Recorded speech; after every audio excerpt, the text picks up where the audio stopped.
Y damos gracias a Dios por la presencia de su Espíritu Santo en medio nuestro. Espíritu que vamos a aprender a conocerlo a través de su palabra, pero mucho más que desde su palabra.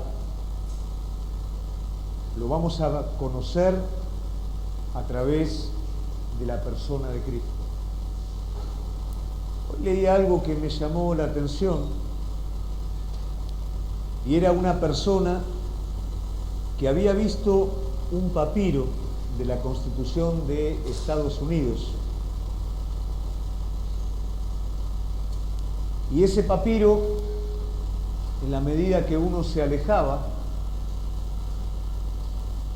se dibujaba la silueta de aquel que dictó la Constitución de los Estados Unidos. Pero cuando se acercaba, lo único que veía era la letra. Mientras que cuando se alejaba, ese juego de sombras en el escrito, en el papiro, dibujaba la forma, la cara, la silueta de esta persona. Y cada vez que nosotros vamos a la palabra de Dios es exactamente lo mismo. Cuando abrimos la Biblia, nosotros lo que vemos son letras, vemos palabras. Pero en la medida que permitimos que esa palabra, que son espíritu y vida, penetren en lo profundo de nuestro ser, empezamos a verlo a Él en la palabra. Y esa es la vida a la cual nosotros hemos sido llamados. En este tiempo vamos a comenzar una serie que se titula El Espíritu Santo en la Iglesia. Y vamos a comenzar desde los inicios, que es la iglesia de los Hechos, y vamos a recorrer luego las distintas iglesias de las que el apóstol Juan habla en Apocalipsis, para poder reconocer en cada una de ellas la persona del Espíritu Santo y para podernos reconocer nosotros también en medio de la iglesia.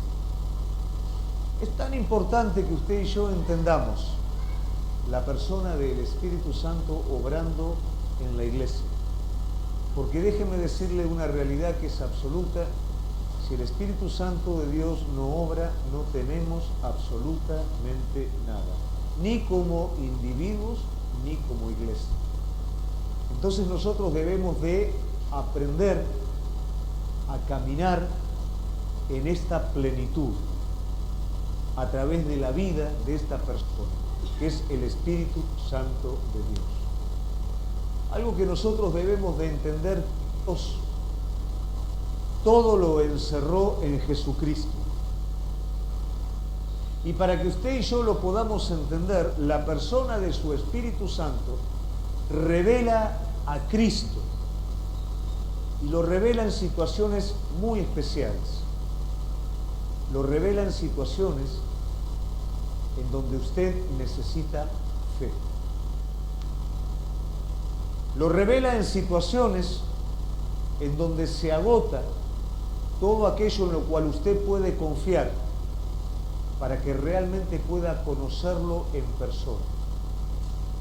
La plenitud de la iglesia, la plenitud de todo hijo de Dios, es que conozca la persona de Jesucristo a través del Espíritu Santo.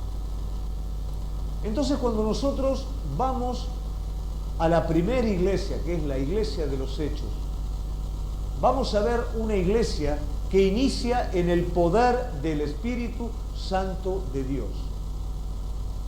Pero es importante que usted considere algunas cosas, porque de repente usted puede decir, bueno, era una iglesia como esta, que vino algo, ¿no? ¡Pum! Y se hizo fuerte. Pero hay otro montón de cosas que a veces nosotros no consideramos, pero en las cuales nos podemos identificar y podemos entender de qué manera opera la persona del Espíritu Santo. ¿Por qué muchas veces somos derrotados? ¿Por qué muchas veces la situación difícil es como que de manera repetitiva nos aplasta?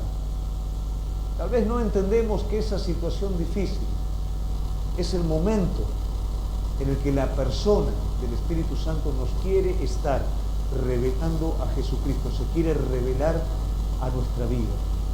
Usted y yo necesitamos fe, pero no fe para estar mejor, fe para vivir, porque el justo por su fe vivirá.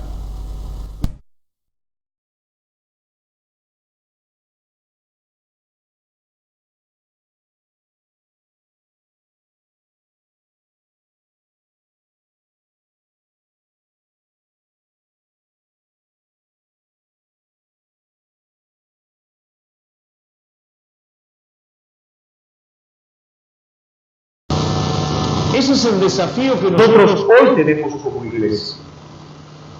Entonces vamos a ver que hay una iglesia que inicia en el poder de la persona del Espíritu Santo. Pero para esto hay un montón de variables que nosotros debemos de tener en cuenta. Primeramente vamos a ir a la palabra de Dios, que describe una parte de esta iglesia primaria. Está en Hechos 2, 36 al 39. Dice la palabra de Dios: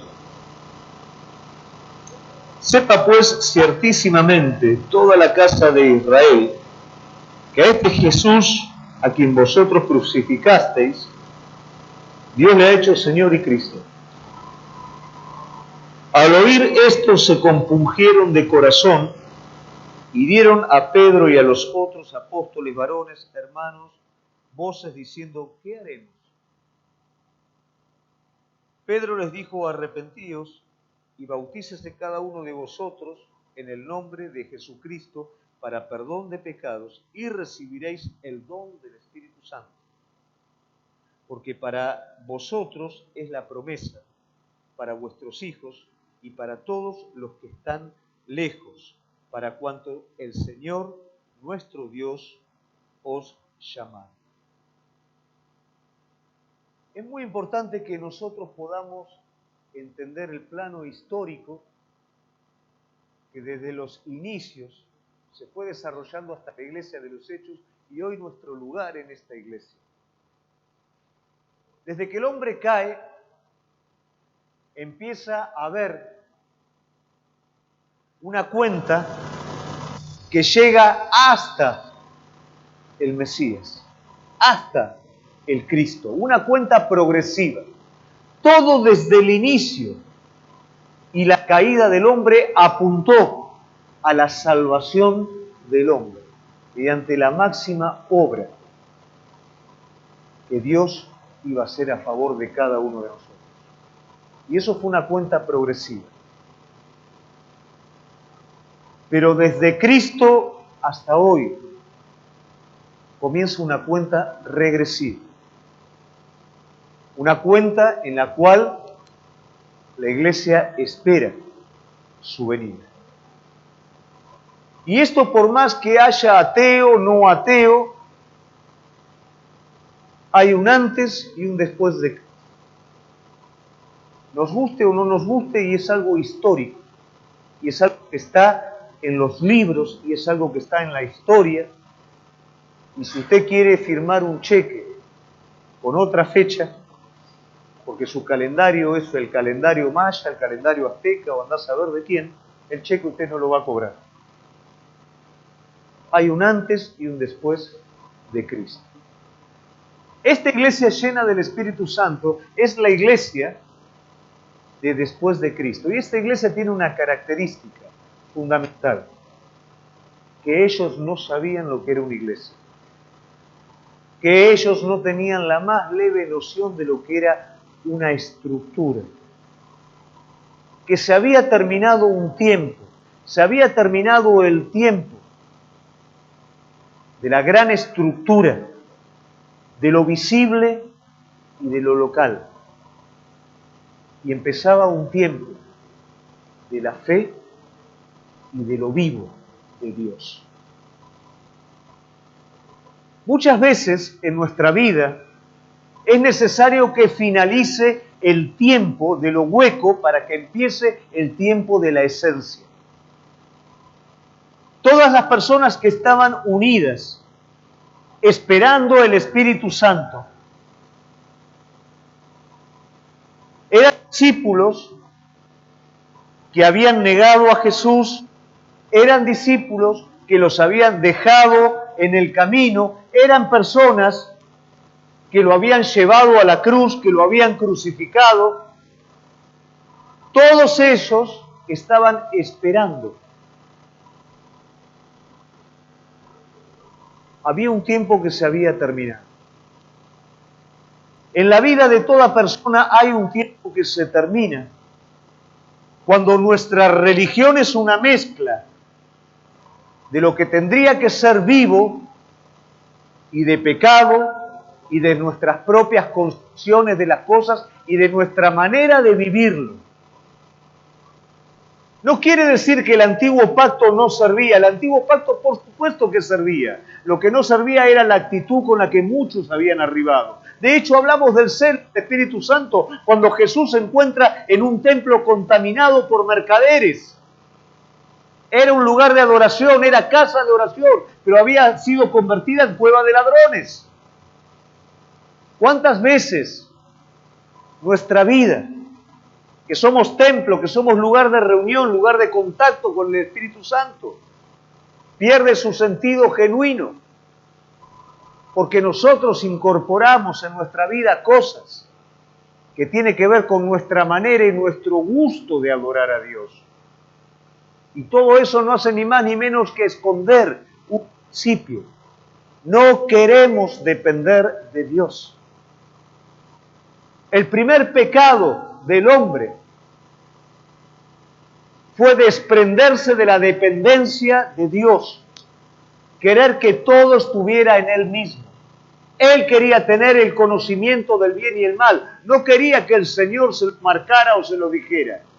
Él quería tener la dirección, quería tener el control de las cosas, para poder llevar las cosas a donde Él quería. Es muy distinto a nosotros. Nosotros quisiéramos tener el control de nuestra naturaleza, pero no lo tenemos. Nos lleva al principio básico de la vida, que es la dependencia, la fe. Vos lo necesitas a Dios aunque no lo entiendas. Lo necesitas porque no podés hacerlo solo. No podemos ser iglesia sin el Espíritu Santo. Sería un club, sería un montón de personas que estudiarían, sería una secta, sería cualquier cosa, pero no sería iglesia. Porque la iglesia depende de Dios y es guiada por la persona del Espíritu Santo a través de cada uno de nosotros. El hombre natural quiere tener el recurso en sí mismo.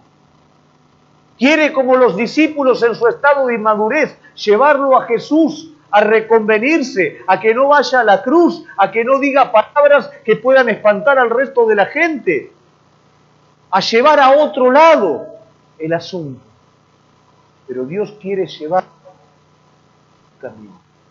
Dios quiere dirigir tu vida. Dios quiere que dependa de Él para poder llenar y para poderte llevar a un lugar donde vos solo no podés. Y eso es lo que Él quería hacer con esta iglesia primitiva. Esta iglesia primitiva era el principio de algo nuevo porque lo había llegado a un fin. Por favor, iglesia, date cuenta cuando algo en tu vida llega a un fin. Date cuenta cuando ya la cosa no funciona más adentro tuyo.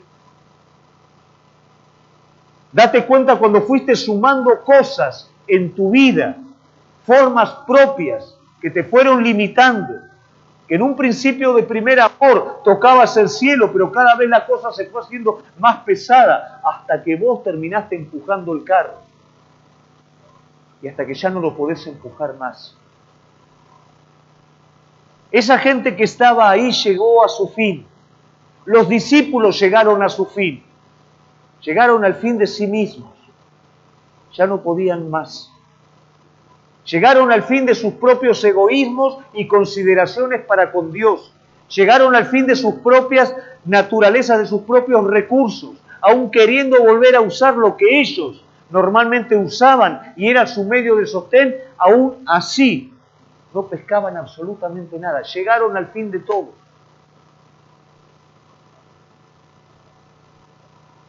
Solamente tenían una palabra, y esa palabra era: permanezcan juntos, y esperen la promesa del Padre. Esperen al Espíritu Santo de Dios. Era la única manera que un grupo de personas atemorizadas que llegaron al fin podían llegar a ser algo significativo. Podían formar parte del plan eterno de Dios en esta cuenta regresiva, que sería seguir la promesa abrámica de llevar la bendición de Dios y el conocimiento de Dios hasta lo último de la tierra. Un grupo de personas atemorizadas, un grupo de personas que ni preparación tenían, pero pronto estaba el Espíritu Santo para llenar cada una de esas vidas. Un grupo de personas que había llegado a su límite. Y tal vez vos hoy en esta noche llegaste a tu límite, al límite de decir, la verdad, ya no me funciona más nada. Conozco de Jesucristo, vengo a la iglesia, hago cosas, pero no me funciona. Llegué al límite. Llegaste al límite porque Él te llevó a ese límite. Porque viene un tiempo nuevo en el que el Espíritu Santo es el que quiere tu fortaleza. En que el Espíritu Santo es el que quiere ser tu vida, quiere ser tu capacitación, en donde está esperando que puedas de una vez por todas dejar de querer tener los recursos en vos mismo y empezar a tener todo en Él. ¿Por qué fracasamos? Porque sacamos de lo viejo cosas que no pueden o que no sirven. Y Dios está diciendo, sacá de mí lo que estás necesitando para lo que yo te mandé a hacer. En vos no hay fuerza. Peleamos porque es tan frágil lo que nos rodea. ¿Qué pasa si algo de tus seguridades se moviera? ¿Qué haríamos? Y tenemos algunas seguridades en las que nos apoyamos y desde ahí nos movemos. Pero ¿qué pasa si todo eso desapareciera? ¿Qué nos queda? Nos queda esa fe en el Dios vivo, nos queda esa persona del Espíritu Santo que así todo somos capaces de levantar nuestros brazos, adorar a Dios y entender que Él da, que Él quita, que Él sigue conmigo y que Él es suficiente para sostenerme. ¿Lo tenemos? De esa manera el Señor estaba capacitando esta iglesia. Una iglesia llena del poder de lo alto. Un poder que no está en vos, que está en Él. Y que si realmente entendemos que Él lo ha hecho vivir adentro nuestro, y si realmente aprendemos a movernos en Él, no solamente vamos a ser las personas más plenas, sino que vamos a alcanzar a hacer el plan que Dios nos llamó a hacer. Con los que están aquí, llenos del Espíritu Santo, ni te imaginás lo que se podría llegar a hacer. Ni te imaginás. Si con menos de los que están aquí, el Señor nos pudo enviar a Mozambique. Estamos próximos a viajar, seguimos construyendo, seguimos avanzando. ¿Cuánto más ahora, que son el doble que cuando empezamos? Pero ¿qué es lo que estorba? Seguir caminando nuestros propios límites, seguir empujando un carro que no fuimos llamados a empujar. Fuimos llamados a vivir en el poder del Espíritu Santo de Dios. Por eso el Señor le dijo a los discípulos, no se muevan hasta que no sean llenos del poder del Espíritu de Dios. Y ese es el secreto de la iglesia primitiva. Una iglesia desordenada, una iglesia que no era iglesia, en el término de lo que era asamblea, de lo que se conocía como una asamblea, que no tenía estructura, no tenía nada, pero estaban unidos. Y fue el Espíritu de Dios, el Espíritu de lo alto, que los ensambló a ellos de manera interna. Y fue la soberanía del Espíritu Santo la que los comenzó a dirigir. Hoy eso está preparado para cada uno de nosotros. Buscamos el Espíritu Santo de manera individual. Déjame decirte que sos un miembro de un cuerpo. Déjame decirte que vos lleno del Espíritu Santo, vos lleno del Espíritu Santo, somos juntos, como cuerpo, los que hacemos el plan divino. Pero ese principio individualista, el que no nos permite ayudarnos el uno al otro, ministrarnos el uno al otro, hacer cosas juntas, sino vivir con intereses separados como vivían los discípulos, es lo que debilita, es lo que no nos lleva a crecer y es lo que amerita Que Él a través de la providencia nos junte para reconocer nuestra necesidad, levantar los ojos al cielo y recibir esta promesa sobre toda la iglesia. Esta promesa de poder, esta llenura que Él preparó para cada uno de nosotros.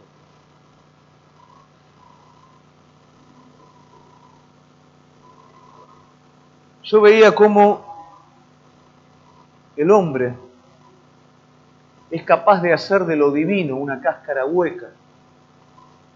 Veía Babel, de qué manera el hombre se juntó para edificar una gran ciudad, una cosa tremenda, pero en un principio de rebeldía, en un principio contrario a lo que era la voluntad de Dios. Lo veía a Saulo, cómo perseguía a la iglesia con un celo consumidor, pero no estaba haciendo ni más ni menos que pelear con Dios. Cómo el hombre, cuando quiere hacer su propia voluntad para con Dios, termina peleando con Dios. Pero qué distinto a lo largo de la historia, como cuando el hombre se quería sistematizar y armar un sistema propio para con Dios, Dios exaltaba a personas que simplemente caminaban con Él. Babel fue una civilización caída, pero no fue un hombre que caminó con Él. Abel fue un hombre que le dio a Dios lo que agradaba a Dios, y todo eso fue por medio de la fe. Abraham no fue un gran pueblo, fue un hombre desde el cual se desprendió un pueblo por medio de la fe. Dios utilizó hombres y mujeres que caminaron con Él, hombres y mujeres que no se conformaron con ningún tipo de estructura, sino con Dios, con una relación con ese Dios vivo. Y ese es el secreto del poder de la iglesia. Cómo Dios hoy se relaciona con vos a partir de su Hijo, desde la persona del Espíritu Santo. Por favor, distinguí cuando te estás acostumbrando a una forma hueca, cuando todo se convierte en la costumbre de venir a la iglesia, de cantar un corito, de dar la ofrenda, de escuchar la palabra y de volver a casa. Iglesia, por favor, eso no funciona. Eso es algo viciado. A eso le falta algo que es lo más importante de todo, la vida misma de Dios. En Él estaba la vida y la vida era la luz de los hombres. No es la vida natural, es la vida del Espíritu la que realmente nos da la identidad. Es la vida del Espíritu lo que vos y yo necesitamos. Si eso no está presente, no tenemos absolutamente nada. Tenemos un viejo sistema religioso, incapaz de dar vida y de producir vida. Pero cuando el Espíritu Santo viene sobre tu vida, te llena. Y como hablamos el día jueves, de tu interior es una fuente que salpica y salta para vida eterna. Y vivís continuamente, no estás condicionado a lo que te toca vivir. Por favor, iglesia, todos tenemos problemas, todos tenemos dificultades. Pero mi Cristo es mayor que las dificultades. Mi Cristo vive por su Espíritu adentro mío. Y afuera las cosas pueden estar mal. Pero ¿cómo están adentro? Afuera las cosas se pueden caer, pero adentro es donde estoy parado. Desde adentro es donde peleo lo que tengo que pelear. ¿Cómo pensás vos que David vio a Goliat? ¿Cómo pensás vos que los grandes hombres de Dios vieron los desafíos externos? Pero ¿qué era lo que los mantenía firmes? Lo que había adentro de ellos, porque adentro de ellos había un Dios vivo. Esa es la función del Espíritu Santo. No estar condicionados a lo que nos toca, o al ánimo, o a lo que vivimos. Tu vida, tu fortaleza viene de Él. David, dice la palabra de Dios, se fortaleció en Dios. Y todo hombre de Dios, en sus peores momentos, se fortalecieron. ¿De dónde busco mis fuerzas? ¿De dónde extraigo mis fuerzas? Por eso te preguntaba, ¿qué pasa si se mueve aquello en lo cual confías o te apoyas? ¿Cómo serían tus fuerzas? Tus fuerzas son Él. Tus fuerzas han de venir de Él. Él es tu fortaleza.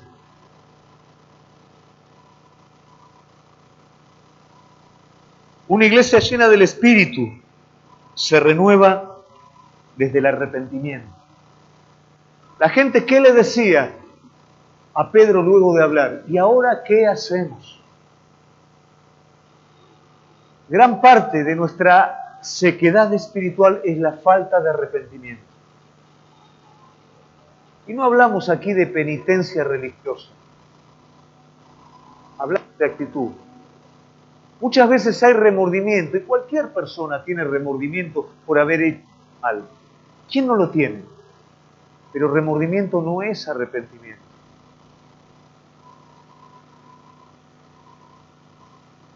Cuando yo reconsidero las cosas y estoy dispuesto a cambiar el rumbo, eso sí es arrepentimiento. El arrepentimiento, querida iglesia, es algo más práctico que emocional. El remordimiento sí es emocional, pero no es práctico. Es un montón de pena, es un montón de lágrimas, pero reincido exactamente en lo mismo. El arrepentimiento me hace ver la realidad, pero me hace tomar un camino distinto. ¿Cuántas veces mi vida espiritual se seca? Porque aunque reitero lo mismo, ya perdí el sentido de arrepentirme. Y ya no me arrepiento. Y la palabra en esto es clara. La gracia es abundante sobre cada uno de nosotros, siempre y cuando haya arrepentimiento. La palabra de Dios me dice, vení al trono de la gracia, acércate porque está sobresaliente, hay todo. Pero desde el arrepentimiento, desde ese cambio. Es el arrepentimiento el que abre mis ojos espirituales. Vos necesitas y yo necesito ojos abiertos para poder tener una revelación de Jesucristo, para poder tener la vida de Jesucristo en mí. Yo necesito ojos abiertos, pero los ojos no se abren si no hay arrepentimiento. Porque si no hay arrepentimiento, el pecado permanece. Y el pecado, iglesia, es un obstáculo. No me refiero a actos, me refiero a un principio de incredulidad en el cual muchas veces vivimos y nos movemos. Condicionamos a Dios por situaciones, en vez de entender que las situaciones son las que permiten una dependencia y un acercamiento más profundo de Él. ¿Cuál era la función en el desierto de lo que se tenía que enfrentar el pueblo? Que lo conociera. Pero que era en el pueblo, volver a Egipto, volver a Egipto, volver a Egipto, en cada situación, en cada dificultad. ¿Por qué Dios permitía eso? Ellos tenían que vivir de una manera floreciente en la tierra prometida. Para eso tenían que conocerlo a Él en el desierto. Ese es por quejarnos en el desierto. No lo conocemos a Él como maná, como agua viva, como nube, y no nos preparamos para el próximo estadio, que es entrar en esa tierra y disfrutar esa abundancia sin que nada ni nadie me robe lo que Él me dio. Yo cuando veo la vida de Caleb, cuando veo en el desierto cómo caminó este hombre, tras todo el mundo murmuraba, él y Josué adoraban a Dios. Él y Josué eran capaces de ver la nube sobre el problema, eran capaces de ver la columna de fuego sobre la dificultad, veían a Dios sobre lo que otros no lo veían. Qué fácil que es ver la circunstancia negativa en vez de ver la soberanía de Dios en esa situación. Fácil es dudar del carácter de Dios cuando las cosas no me cierran, en vez de creer en el amor de Él cuando me está formando a través de eso. Pero cuando este hombre entró en la tierra prometida, ¿qué pasó? La misma fe que tenía en el desierto la tiene ahora en la tierra prometida, cosa que los demás no la tenían. Él dice, yo ahora soy de 80 años, la palabra que dio el Señor, yo ahora quiero cumplirla, tengo la misma fuerza, mandame a conquistar lo que falta. ¿Quién va a él? Si ya estás tranquilo, ya te estás jubilando, ya estás ahí, ¿no es cierto? No, no me alcanza. Dios dijo algo y no se cumplió. Y yo soy viejo y era joven, pero era Dios el que lo hacía. ¿Entendemos lo que pasa en la vida de este hombre? Cuando esto ocurre en tu vida, Dios puede darte absolutamente todo porque nada va a arrastrar tu vida. Ni la necesidad ni la abundancia. Muchos no estamos preparados para la abundancia. Porque todavía en nuestro corazón no está entronado Él. Y la abundancia se convertiría inmediatamente en un Dios que nos arrastraría. Y esto no quiero dar un pensamiento de mediocridad. Esto quiero animarte a que nos preparemos a través de cada situación que nos está tocando vivir para poder administrar la abundancia divina con un corazón dependiente. Y que eso no se convierta en un Dios o en un ídolo para nosotros. Yo quiero entrar en la tierra prometida. Y quiero tener el mismo espíritu que en el desierto. Quiero seguir viendo la columna. Quiero seguir dependiendo de Él en cada momento. Y aun cuando ya crea que no hay más nada, seguir viendo el desafío como lo vio Caleb. Segunda de Crónicas 7:14 dice: si se humillare mi pueblo sobre el mi nombre es invocado y buscaren mi rostro y se convirtieren de sus malos caminos, entonces yo oiré desde los cielos, perdonaré sus pecados y sanaré su tierra. Ese es el fruto del arrepentimiento. Venía Él y Él lo hace. El remordimiento no va a Dios. El remordimiento hace propaganda a los demás de lo mal que se siente. Pero el arrepentimiento verdadero va a Dios. Y acepta la gracia divina para sanidad. Ezequiel 43:11: y si se avergonzaren de todo lo que han hecho, hazles entender el diseño de la casa. Si se avergonzaren de todo lo que han hecho, un pueblo que tuvo en poco a Dios de manera continua, que lo ninguneó a Dios en todo momento. Ahora el Señor está queriendo darle una revelación al pueblo, pero le está diciendo al profeta: si está la actitud correcta, entonces enseñar. Nosotros a veces queremos el discípulo sin la actitud correcta. Y esto es una condición, iglesia. El arrepentimiento es una condición. Por eso cuando el pueblo le está diciendo a Pedro, ¿no es cierto?, ¿qué hacemos? Pedro le está diciendo: arrepiéntanse. Ustedes lo crucificaron, nosotros lo dejamos, pero arrepintámonos porque en Él hay abundante misericordia. En Él hay misericordia abundante para cada uno de nosotros. No hay pecado que a Dios lo vaya a horrorizar. Cristo fue tentado en cada uno y en más también, pero con victoria en todo. Acerquémonos confiadamente a ese trono de la gracia, porque hay misericordia de parte de Él. Hay un diseño que Dios te quiere mostrar. Hay una tierra que quiere sanar, pero acércate a Él con arrepentimiento. Esta iglesia inició en el poder del Espíritu Santo porque se arrepintió. Una iglesia llena del Espíritu Santo, sí o sí, me va a llevar a una definición. Mire, esa iglesia primitiva fue sacudida de una manera tan fuerte por el poder del Espíritu Santo que la vida de las personas cambiaron. Cambiaron a un punto tal que dice que muchos tenían temor y se dividieron tres clases de personas. Muchos de ellos decían: es cierto, pero yo no quiero saber absolutamente nada con eso. Otros simpatizaban con ellos, pero no querían esa iglesia, porque la iglesia estaba siendo perseguida y ellos corrían el riesgo de perderlo todo. Pero otros, dice la palabra de Dios, que eran discípulos, y ellos sí formaban parte de esa iglesia. Y Jesús habló con anterioridad que era un discípulo. El discípulo que era aquel que permanecía en la palabra, que se negaba a sí mismo, que tomaba cada día su cruz y lo seguía. Y todo esto puede parecer un sacrificio, pero no es ningún sacrificio. Es una forma de vida que garantiza plenitud. ¿Sabés lo que es un sacrificio?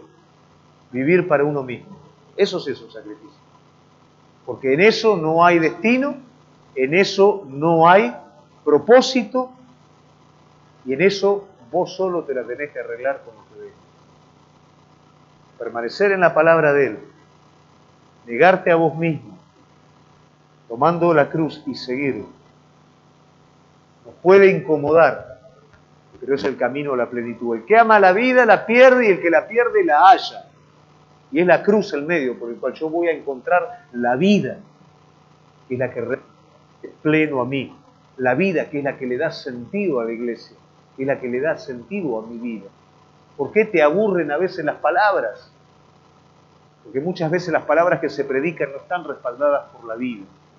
Hablábamos el jueves de la importancia de un río, hicimos la alegoría de un río, ¿no es cierto?, con nuestro fluir en el Espíritu Santo. Hablábamos cómo ese río, cuanto más obstáculos sortea, más se enriquece, más vistoso se hace.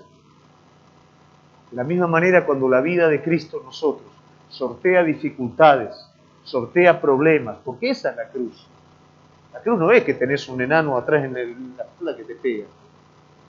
La cruz es cada dificultad. En vez de dar rienda suelta a tu naturaleza caída, te adherís a la fe en Él y sacás lo mejor de eso. Y eso enriquece tu vida. Y eso te da carácter espiritual. Y eso hace que otros que no pueden pasar por ese lugar vayan a vos para que vos les enseñes a cruzar por ahí. Esa es la cruz. Esa es la plenitud. Esa es la iglesia.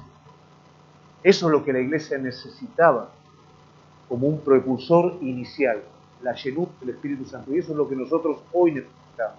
A lo largo de toda la historia, la iglesia empieza fuerte, pero después el hombre va supliendo la vida de Dios, la vida del Espíritu Santo con lo suyo. Y eso también ocurre en nuestras vidas.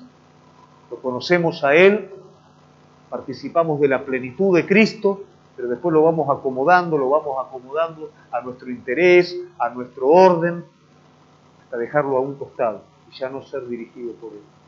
Por favor, entendamos este principio. En nuestra naturaleza queremos hacer reservas, queremos manejarlo nosotros, queremos tener todo en nosotros. Y Él te está diciendo, yo quiero que tengas todo en mí. Yo quiero que de la misma manera que el maná cada día vengas a buscar de mí la vida, la dirección, la unción del Espíritu Santo para poder vivir una vida de poder. Cualquier otra cosa, querida iglesia, la religión tiene poder. Los actos que hacemos independientes a la dirección de Cristo no tienen poder. Él es el poderoso y vive dentro tuyo. Y Él quiere expresarse en poder a través de tu vida.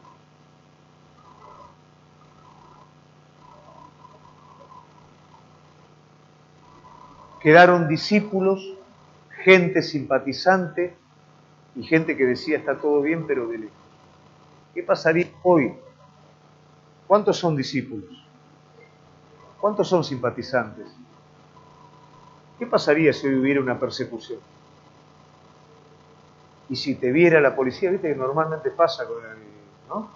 Y si te viera una raza, como sos cristiano, confiscarían las cosas o perderían las cosas. ¿Cuántos discípulos quedarían y cuántos simpatizantes quedarían? Porque es un estado del corazón, iglesia, no de las circunstancias. Esa iglesia primitiva, realmente, al que lo agarraban lo perdía todo. Por eso era discípulo. Hoy no tenemos esa presión por ahora. Por eso también se abre un poquito más la gama. Y hay muchos simpatizantes también que no son discípulos. Pero ¿qué quiero decirte con esto? Cristo amerita una definición. Cada vez que vos ves las maravillas de Dios, te confrontas con una definición. No hay lugar para algo a media. No hay lugar para secundarizar a Él. Después de todo lo que Josué vio de parte de Dios a lo largo de toda su vida, Él enfrentó al pueblo y le dijo, decidan hoy ustedes a quién van a servir, porque mi casa y yo serviremos a Jehová. Elías dijo, si Baal es Dios, vayan y sírvanle, pero si Jehová es el Señor, servid. Cuando Satanás lo tentó a Jesús, Jesús le dijo, apártate de mí, Satanás, porque al Señor, tu Dios, adorarás y solo a Él servirás. Pero adorame, yo te doy todo lo que vos querés. Lo sobrenatural de Dios no es para entretener nuestra carne. Lo sobrenatural de Dios amerita en la vida de cada uno de nosotros una definición. ¿A quién vamos a servir?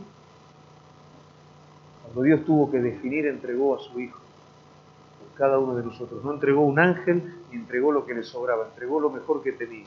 Se hizo hombre y se entregó a sí mismo por cada uno de nosotros, para que de allí en adelante, por medio de la fe, pudiera haber una definición en nuestra vida. La vida espiritual no es un asunto de sentirme mejor, de sentirme peor. La vida espiritual es mucho más grande que eso. Es con lo que vos fuiste creado. Es el propósito, es el carácter y es el medio entregado por Dios para ello, que fue su Hijo. Eso amerita una definición, no amerita una tibieza. Porque la tibieza finalmente, ¿sabés qué es? es buscar lo tuyo propio. ¿Sabes qué va a pasar cuando no hay una definición? Cuando se pongan en juego tu conveniencia, vos vas a decidir por tu conveniencia, no por Cristo. Por eso es necesaria una definición. Y cuando es necesaria una definición, va a venir el enemigo, no con aflicciones, porque aflicciones es el estado primario de las pruebas. Va a venir con tentaciones que te convengan, pero el precio de esa tentación va a ser negarlo a Él. ¿Cómo nos vamos a encontrar en ese momento? Ahora saquemos la persecución. Vayamos a la prueba. La prueba de la aflicción, dentro de todo, digamos que es fácil porque sí o sí vamos a Él. Pero ¿qué pasa en la abundancia? ¿Qué pasa cuando juegan tus intereses? Si vos no definiste, si vos no tomaste una decisión, te va a arrastrar.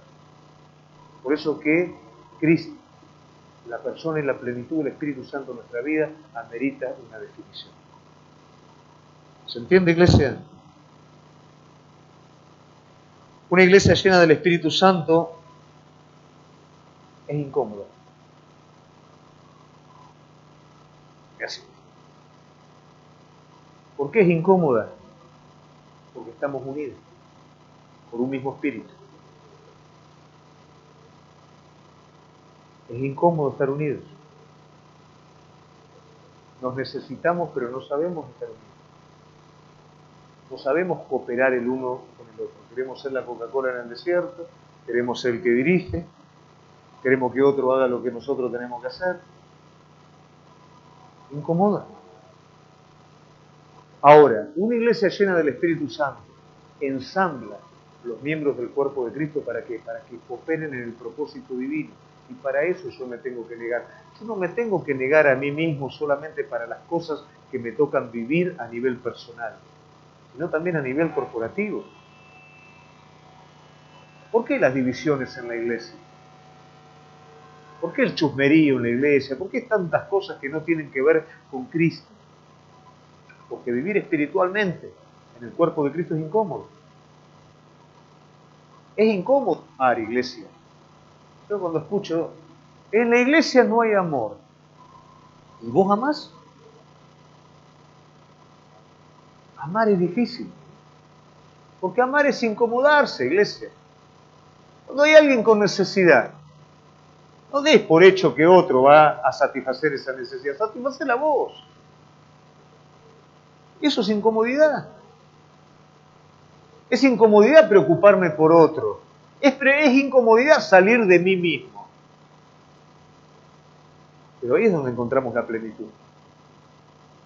Ahí es donde nos encontramos a nosotros. Viví para vos y te perdés. Salí de vos mismo y te encontrás.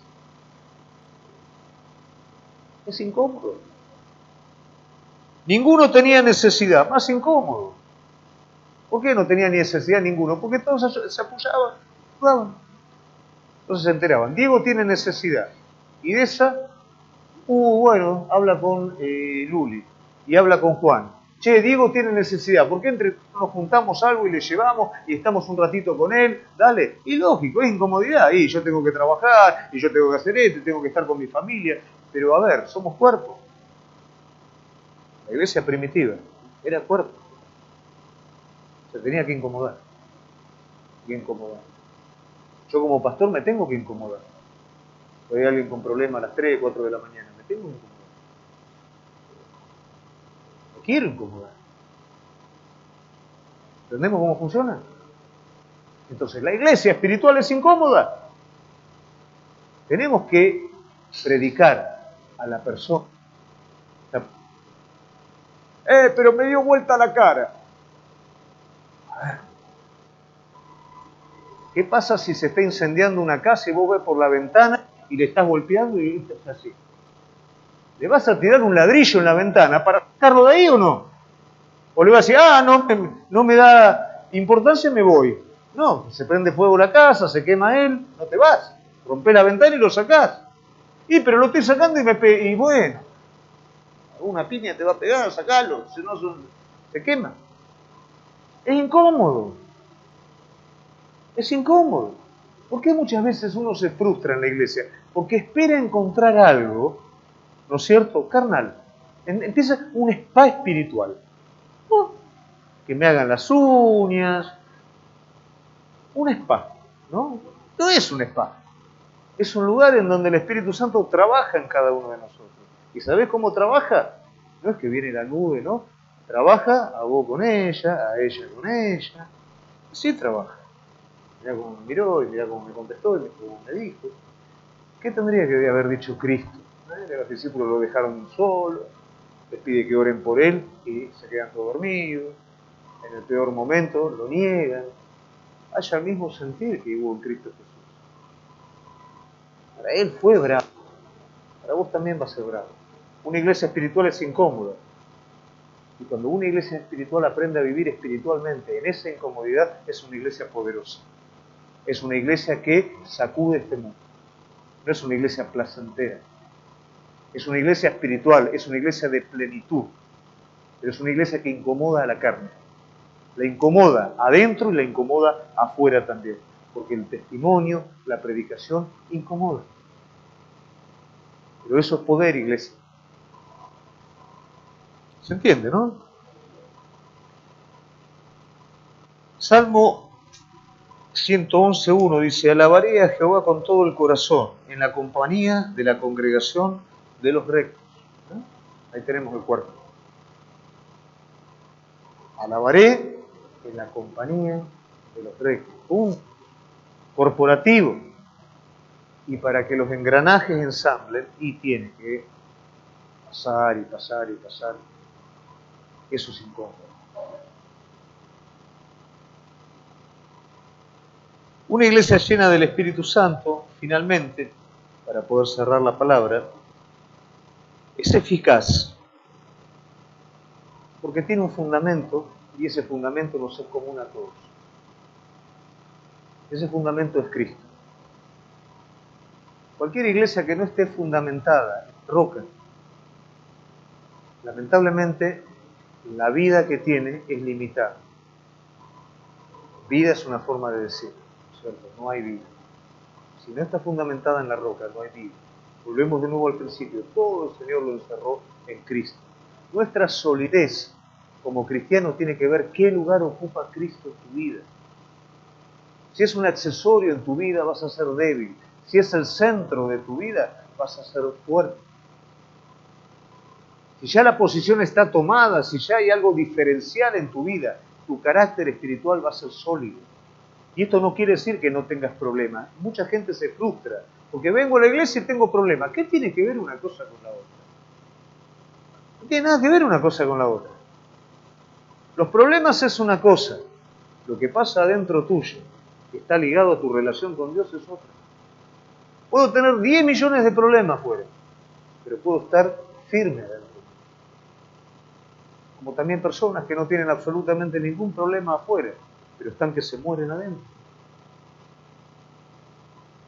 Todo esto, iglesia, tiene que ver con una iglesia de poder. A veces nosotros decimos, ¿qué es una iglesia de poder? ¡Oh, no, un tanque que arranca!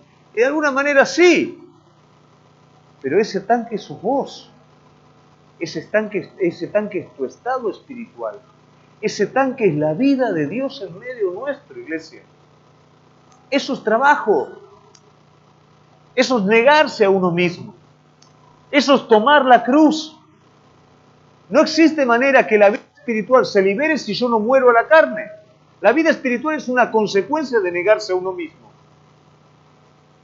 La dificultad es el medio, es la escuela que el Espíritu Santo toma para formar a Cristo en vos, para llevarte a esa plenitud. Cuando nosotros logramos entender esto, vamos camino a ese poder. Vamos camino a ser una iglesia sólida, llena del poder del Espíritu Santo, no de sensacionalismo, sino llena de la vida de Dios, que va a traer un fruto. Ese fruto va a ser vidas cambiadas, transformadas, victoriosas, no en sensaciones, sino en la realidad. Te vas a poder enfrentar y parar frente a cualquier situación. Vos no vas a ser movido, porque no dependés de afuera, dependés de Él y tu fortaleza está adentro. Y venga lo que venga, te va a hacer crecer en todo. Si viene lo bueno, van a ser tiempos de descanso. Y si viene lo aparentemente malo, van a ser tiempos de renovación espiritual. Pero vas a ir de poder en poder y, como dice la palabra de Dios, vas a tomar los lugares, la lluvia y o las lágrimas, mejor dicho, y las vas a convertir en fuente. Y todo lo que se cruce en tu vida te será para bien. Somos llamados como Iglesia de Jesucristo a vivir en el poder del Espíritu Santo de Dios. Esa persona no sos vos. Esa persona, desde el día que le abriste el corazón a Cristo, vino a vivir adentro tuyo. Es tiempo que dejes que en la situación que hoy te toca vivir, esa persona pueda manifestarse, expresarse y formarte conforme a Jesús. Amén. Nos ponemos de pie.